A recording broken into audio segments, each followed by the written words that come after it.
미국은 새해 들어서도 하루 3,000명의 코로나19 사망자가 나오는 등 최악의 상황이 계속되고 있습니다. 백신은 재고가 바닥나서 접종 중단 사태가 빚어지고 있다고 합니다. 국제부 이기정 기자 뉴스 추적하도록 하겠습니다. 이기정 기자, 미국 백신 얘기하기 전에 노르웨이에서 말이죠. 백신 맞고 사망한 사람이 23명이나 된다. 보도가 쏟아지고 있는데 이거 어떻게 된 거예요?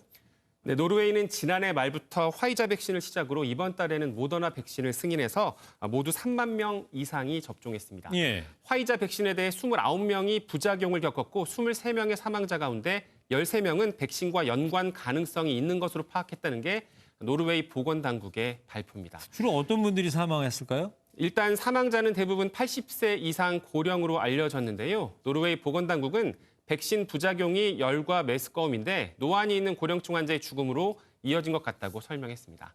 그래서 일단 고령층과 말기 환자는 백신 접종을 자제하도록 권고했습니다.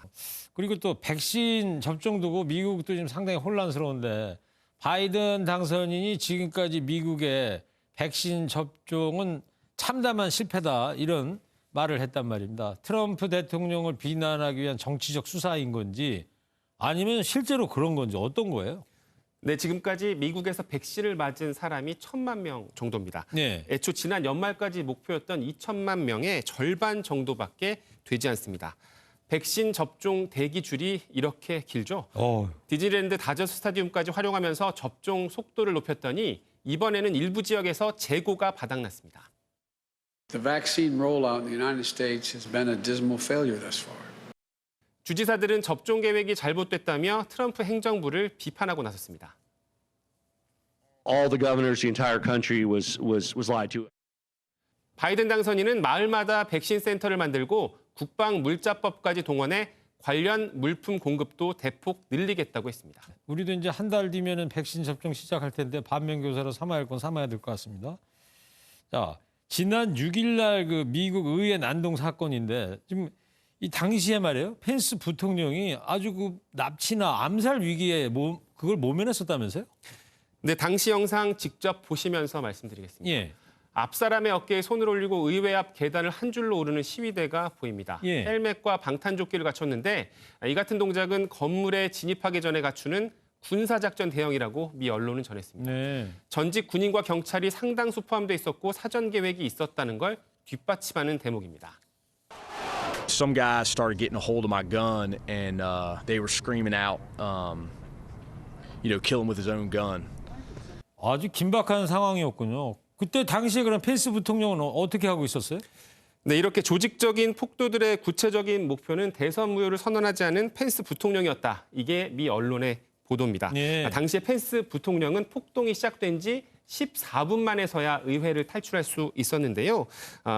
난동을 벌인 폭도들이 불과 30m 앞까지 접근하는 아찔한 상황도 벌어지기도 했지만 간신히 탈출해 화는 면한 것으로 전해졌습니다. 그랬군요. 예. 자, 그리고 이제 다음 주잖아요. 20일 날 바이든 대통령 취임식이 있는데 역시 트럼프 대통령은 취임식에 참석을 하지 않고 무슨 별도의 자신만을 위한 송별 퇴임식을 한다면서요? 네, 추가 소요 사태 우려 때문에 워싱턴 DC에는 주방위군 5천 명이 추가 투입돼서 2만 5천 명까지 늘었습니다. 최고 수준의 경비 속에서 취임식이 준비되고 있는데요.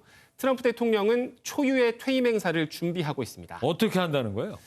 네, 취임식이 열리기 직전에 백악관 근처 앤드루스 공군기지에서 송별 행사를 연다는 건데요. 취임식 전에 떠나야 바이든 당선인의 허가 없이 대통령 전용기인 에어포스원을 타고 자택이 있는 플로리다로 돌아갈 수 있기 때문입니다. 그렇군요. 자, 그리고 이 새로 출범하는 바이든 백악관 참모진에 한국계 여성이 이제 합류를 한다고 그러더라고요. 어떤 분이에요?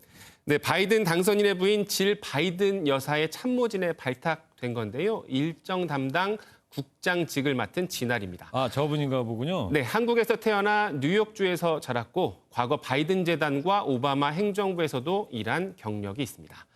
앞서 한복을 입고 취임식에 참석한 한국계 연방 하원 의원 메릴린 스트링랜드, 우리 이름으로는 순자죠.